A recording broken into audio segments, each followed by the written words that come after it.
रामायण महायज्ञ के तैयारी भ रहा है। अहाँ के सामने में देखियो मूर्ति बन रहा है। इनका सब कहना में 506 दिन में तैयार कर देवे। स्थान है राम जानकी मंदिर क्वाड।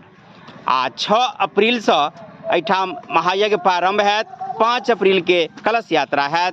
मूर्तिकार सब ठिका लेने छथि, कुछ पछुआ गेल छथि, लेकिन तेजी से काम में लग गेल छथि। और अगाड़ी चलू की केना भ रहा है देखाबऽ जा रहल छी। हमरा नीको न लागई आ दिल्ली हसाम चल चलैया अपन मिथिला धाम चलै चलै।